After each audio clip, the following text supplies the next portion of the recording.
odparkované auto a idem pozrieť také pekné výhľady, také údolie, len musím ísť tu do hory a ísť skoro 200 metrov výšku.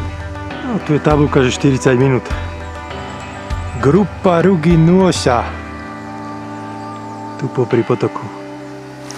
Po cestičke mi ide potok. Je to zaberák tento kopec.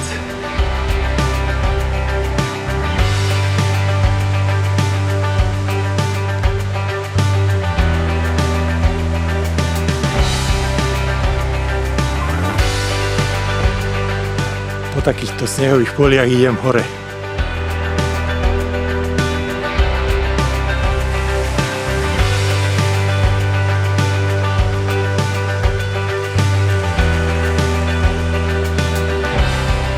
Už sa to tu trochu otvára.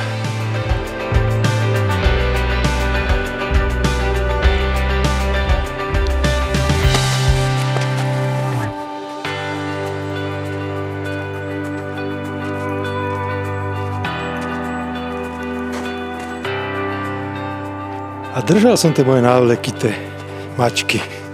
A hovorím, na čo? Však nebude sneh. Teraz by sa mi zišli. Wow, svetlo.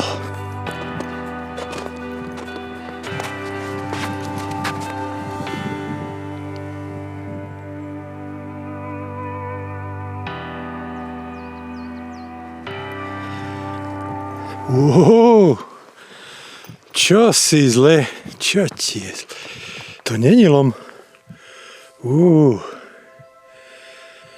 Tak to je sila, to sú riadne zosuvy tu. Fenoména.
Tých 200 metrov výškových sa oplatilo vyšlapať. Je to veľmi zaujímavé, na fotkách a na videu to nie je také. Možno z dronu budú parádne zábery, ale určite ja keď som videl fotky, som si myslel, že to je nejaký lom alebo niečo také, tak mi to pripomínalo, ale nie, je to totálne prírodné zosúv pôdy.